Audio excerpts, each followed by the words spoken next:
Apparently, uh, in the last study that we did in Ezekiel chapter 20, apparently in that study, there were part of it was cut off. Apparently, last weekend, a couple of the studies were cut off. The study on the Jubilee was cut off, and we ended up doing a part two because the part at the end was cut off, and then the same actually with Ezekiel chapter 20, it was cut off at the end. So we are going to start off at the end of chapter 20.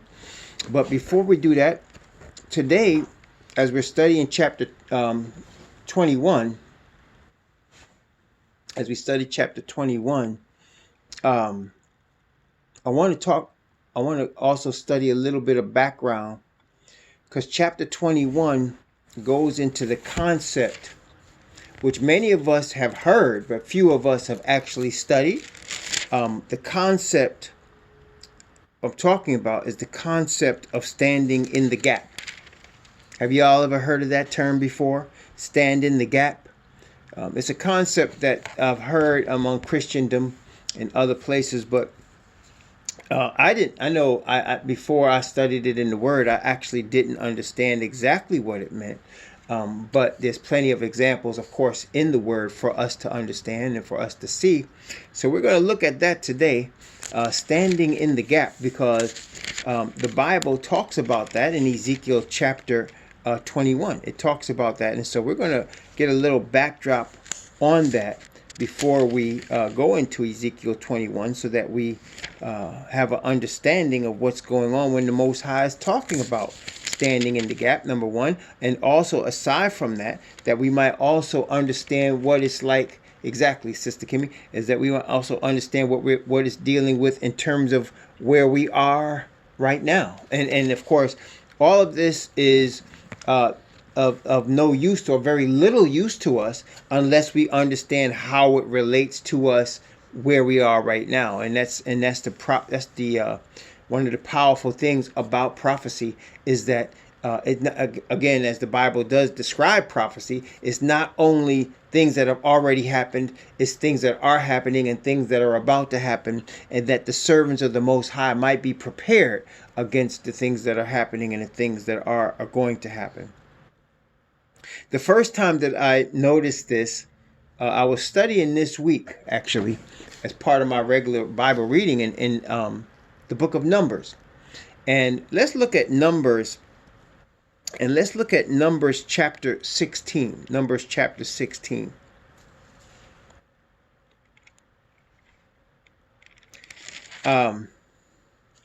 Just as far as backdrop,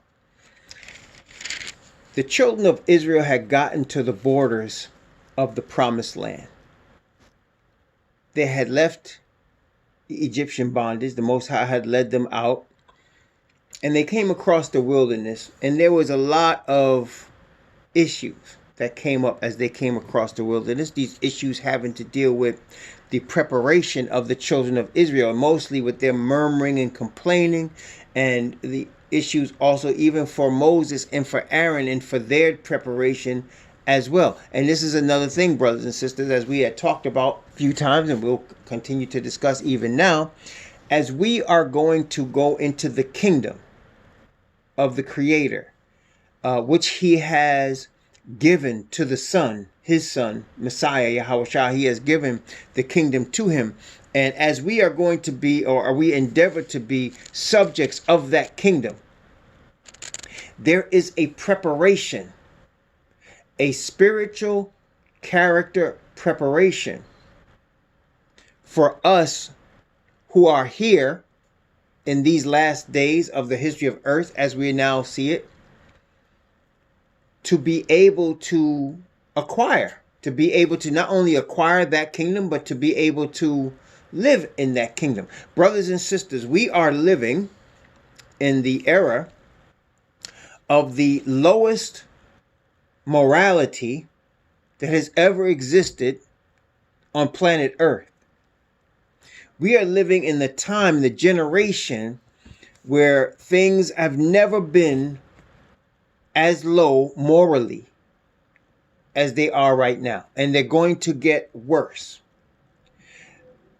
And so I say that to say that as low as the morality of this generation is, the more power of grace that the Father will put on his people to counteract that.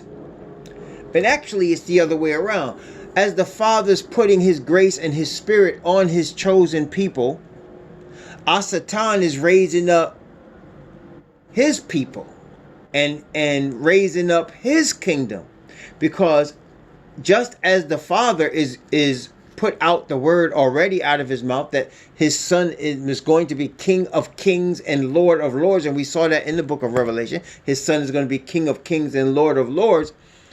Satan is determined that that won't happen, and that he himself will be king of this earth. As he has said, he wants to be like the Most High. And so there is obviously a spiritual battle that is raging, and that's going to is getting more heated, and is going to continue to get heated. So as we're getting closer to the return of Messiah, we are also understanding that we must also be molded and prepared so that we can trust in the Father in a way that all generations previous to us have not, and not because we are greater than all generations previous to us. It's because of the depth of morality, the lack of morality, the low of morality that we're dealing with. So the lower it is, the darker it is, the more his people must shine in this place. And it's not something that's just going to happen by accident.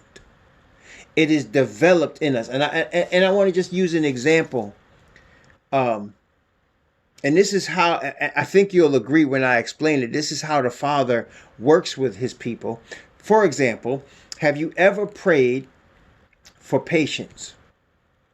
Have you ever asked the Father to give you patience so that you can deal with certain situations and scenarios? Now, when you have asked the Father to give you patience, what ends up happening generally, and tell me if you've experienced this, I'm sure you have, is there is a situation brought forth that will try your patience. Is that correct? So when you ask the Father for patience, and anybody knows, when you ask if you asked him, when you ask the Father for patience, generally a situation will arise, or situations that will try your patience. And I know when I first started asking the Father for patience, I did not understand it. I was like, if I'm asking you for patience, why I keep losing my patience? I ask for patience and situations come up and I lose my patience. So how is that? But you see, when you ask him for this attribute, first off, we need to understand that it is his spirit that is actuating us to ask him. We don't just ask him because we just smart. No. His spirit is bringing it to our spirit. We need patience. And so we say, Father, give us patience. And then he turns around and puts us in a situation that requires patience, and we get tried until that situation will not try us anymore. We get to the point where we'll pass the test, and then we can go to the next test. So when you ask him for patience, he'll put you in a situation where patience is required, and you keep coming to him. And that's the key. You have to go to him understanding you don't have it. And at that moment, he'll give you the power, the grace, and you continue to exercise that, and you develop patience in that regard.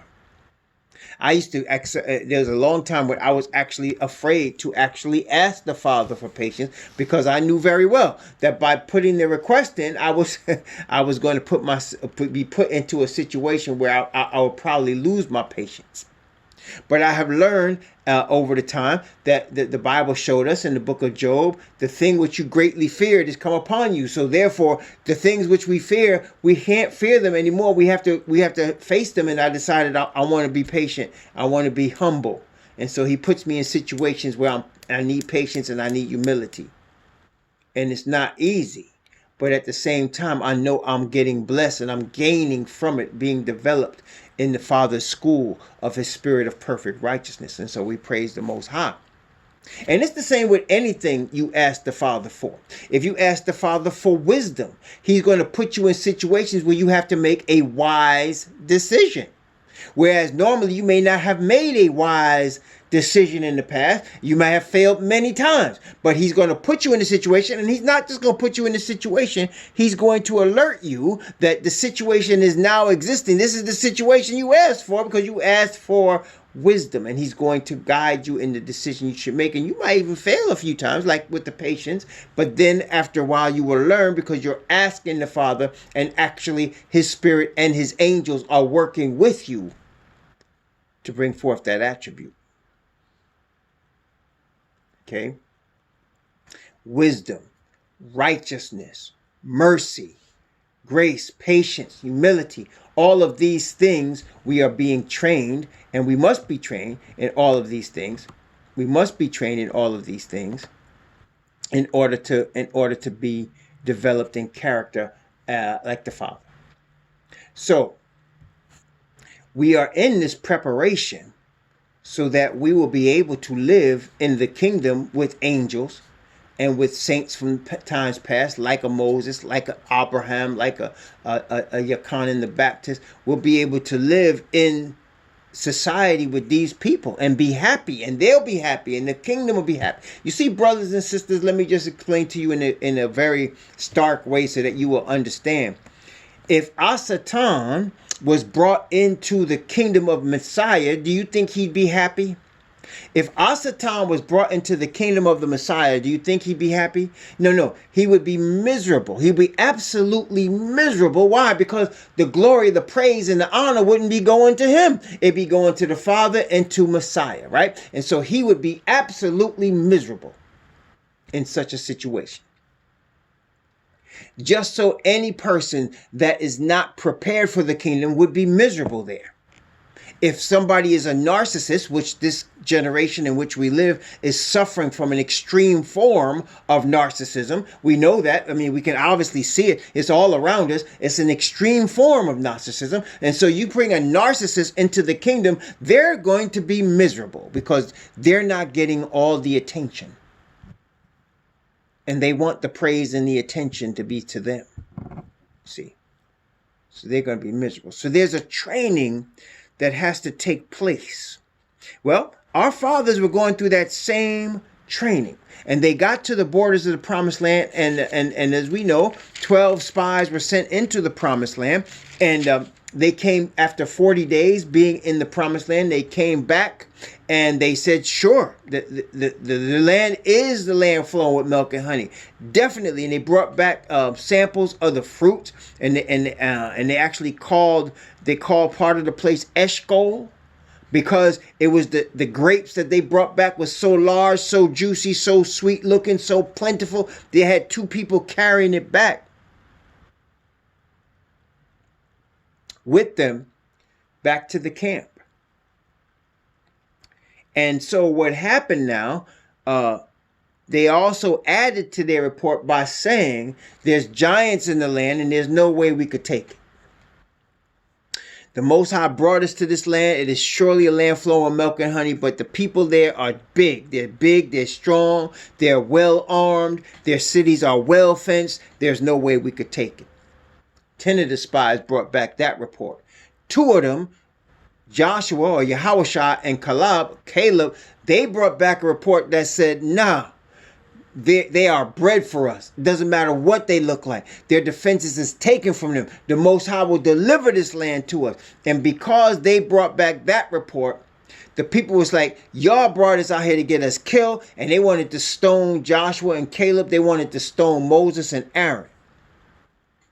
Of course, the Most High himself interceded. And they didn't do that. As a matter of fact, what he said, everybody who murmured and complained that was 20 years old and upward, we're not going to go into the promised land. You're going back in the wilderness.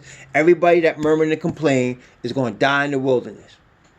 And only ones that went in there that spied out the land that's going to live are Joshua and Caleb.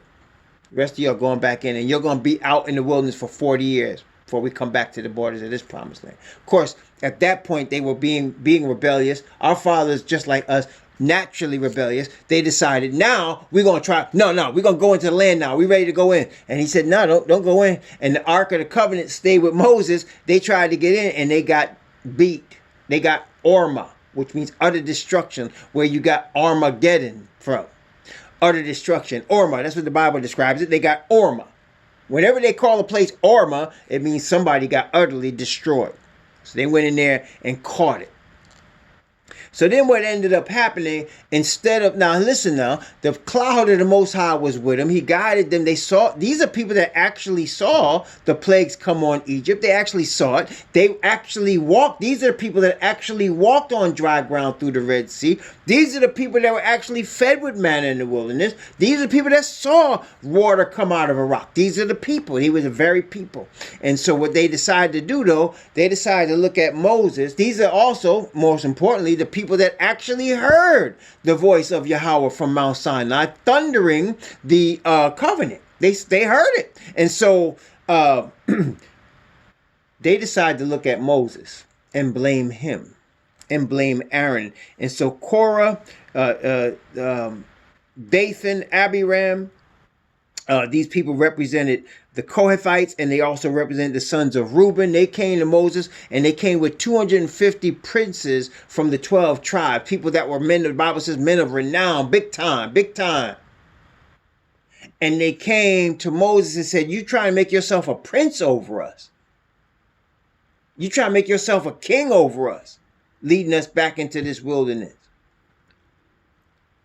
And now, it was at that point, you see, Moses said, look, we're going to see who the Most High has chosen. Go get your censers and we'll get our censers and we'll see who he's chosen. The censers, of course, y'all remember, the censers were just, they were like plates that they put incense on. And of course, y'all know the incense represent the prayers of the saints, the prayers of the congregation. So Moses said, well, since y'all want to be the priests, go get your censers and I'll go get my censers and they're going to get his censer. We're going to see who the priest is. Let's see who the Most High chooses.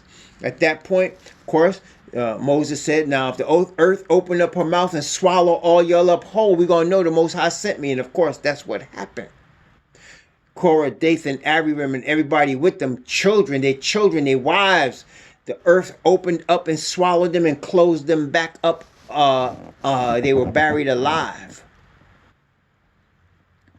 And after that, you would think the people would caught that warning. This is how, now this is an example. Now it's easy for us to look back and see how hard-hearted and stiff-necked them people were. But I just want y'all to make sure we remember, we are the same people. Okay? Though I don't want y'all, we're getting ready to read some things, and I don't want y'all to think that they were worse than us. No, sir. No, sir. We are actually worse than them. And brothers and sisters, if we are definitely the bloodline of Abraham, that's us. It's the same people. We can't, see, don't start getting high and mighty. Don't start, we're the same people.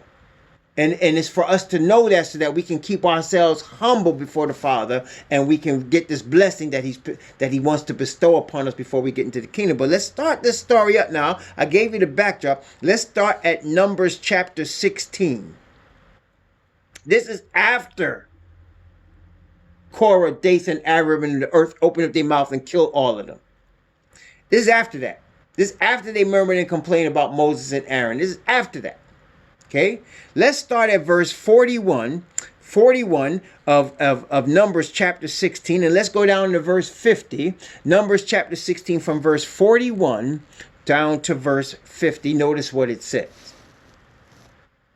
But on the morrow, that is after they was destroyed, all the congregation of the children of Yasha'al murmured against Moses and against Aaron, saying, ye have killed the people of Yahweh.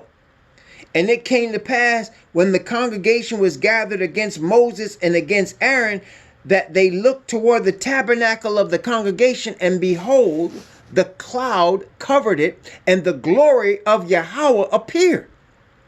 And Moses and Aaron came before the tabernacle of the congregation, and the people spake unto Moses, saying, get you up.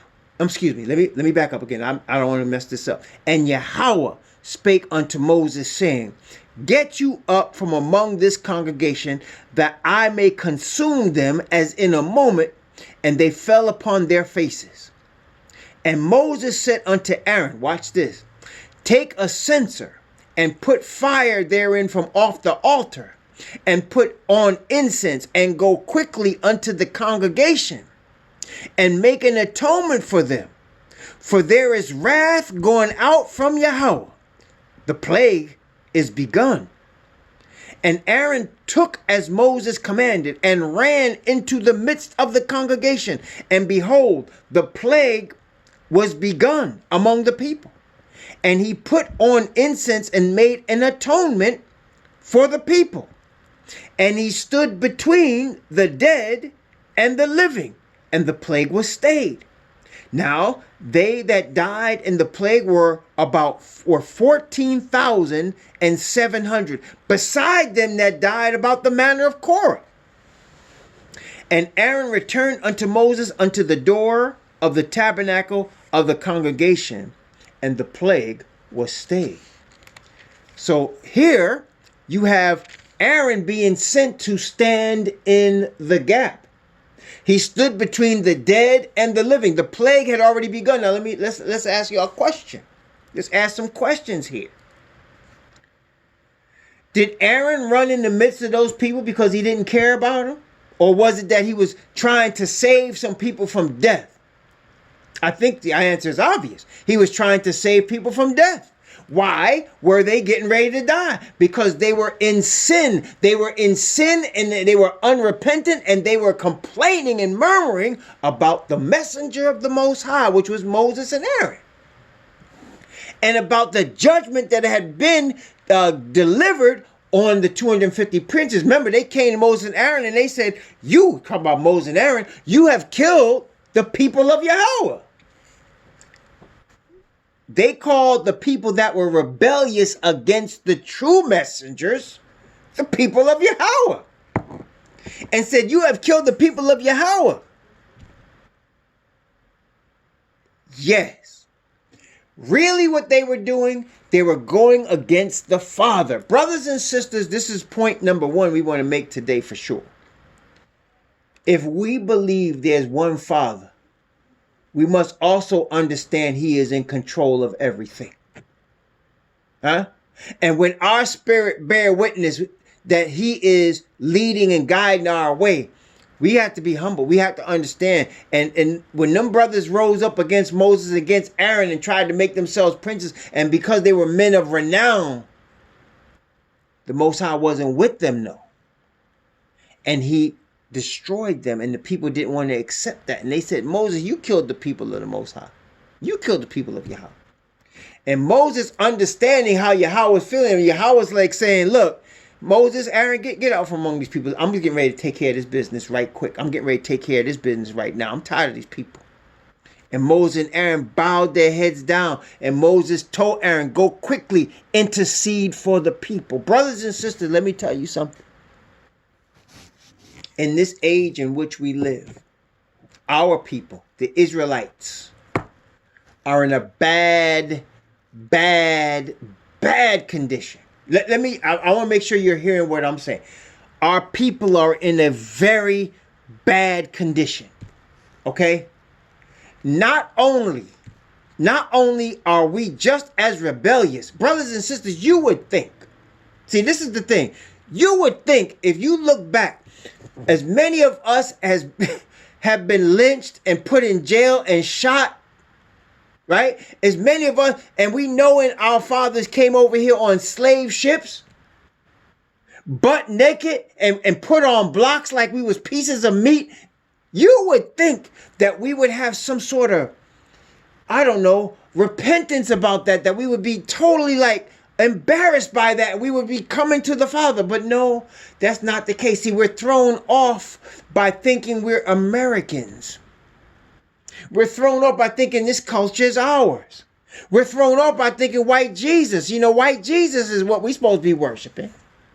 And we're completely messed up.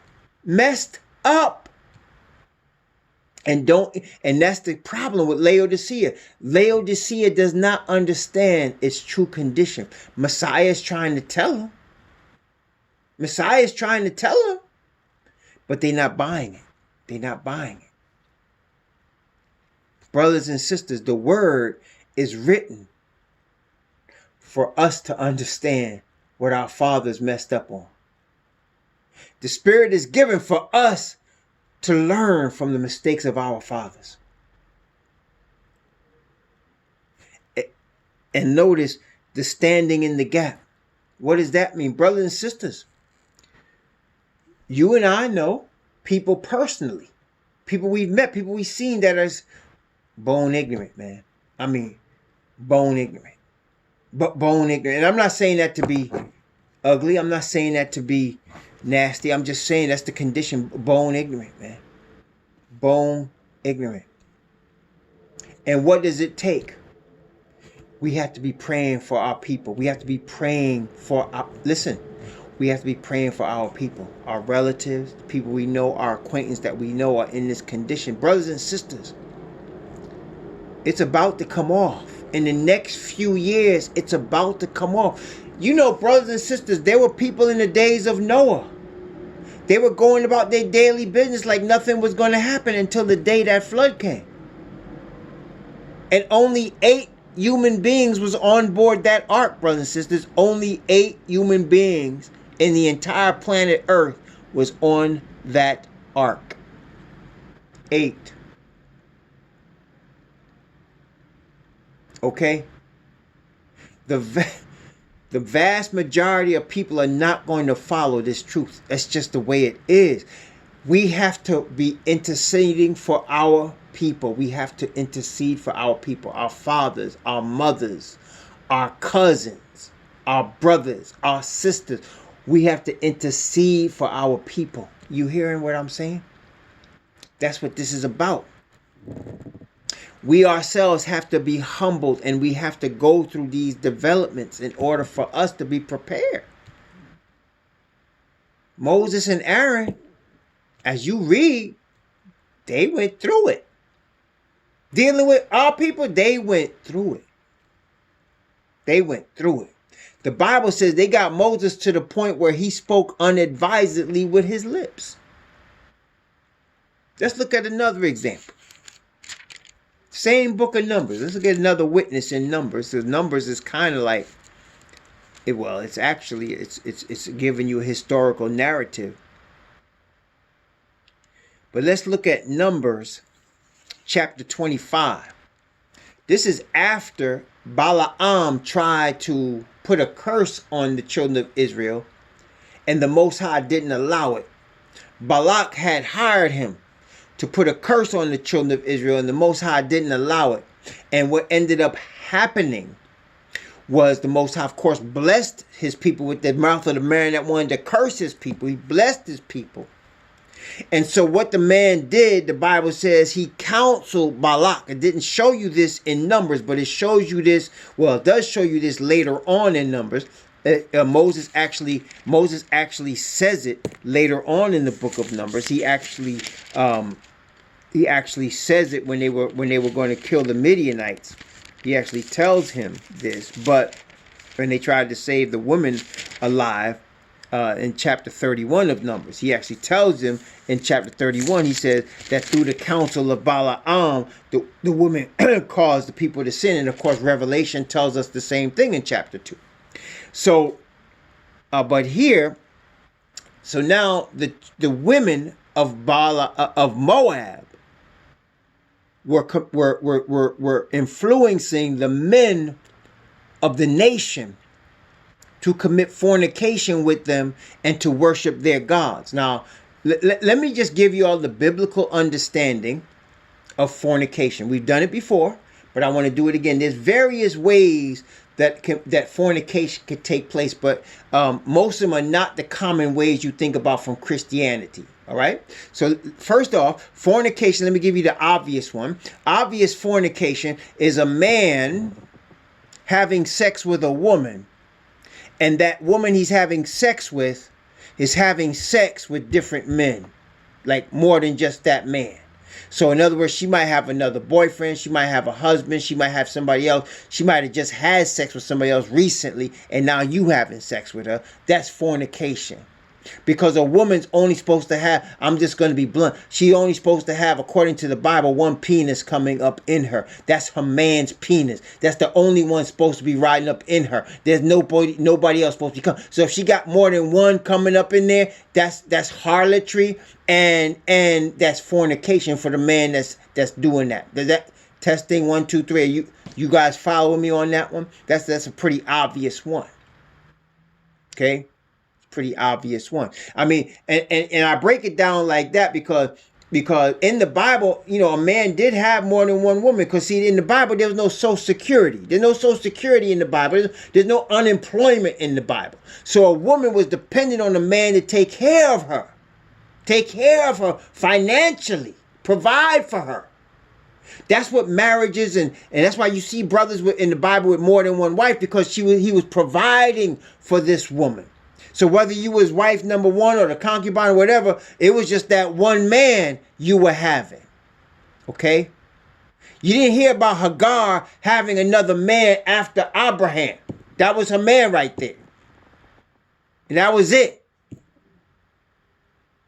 She wasn't going out looking online to see if she could find another one when Abraham sent her and her son away. That was it. That was a man. That was it. Okay. So whether the man was with several women or whatever, if he was taking care of you, giving you housing and food and taking care of your children that he had with you, that was the only man you had. That was it.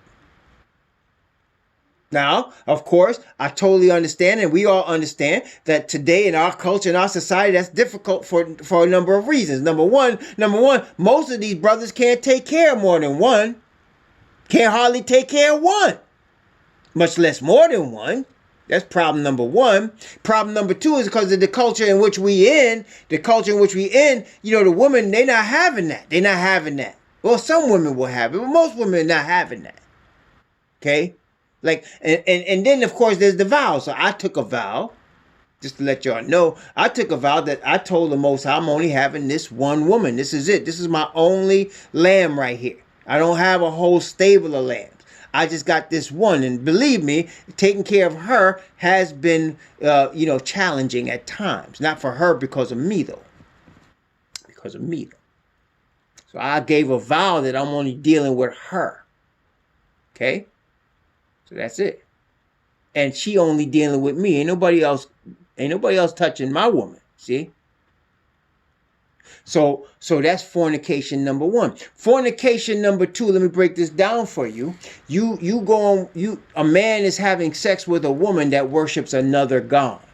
Wait, did you hear what I said? A man is having sex with a woman that worships another god. Did you hear what I said?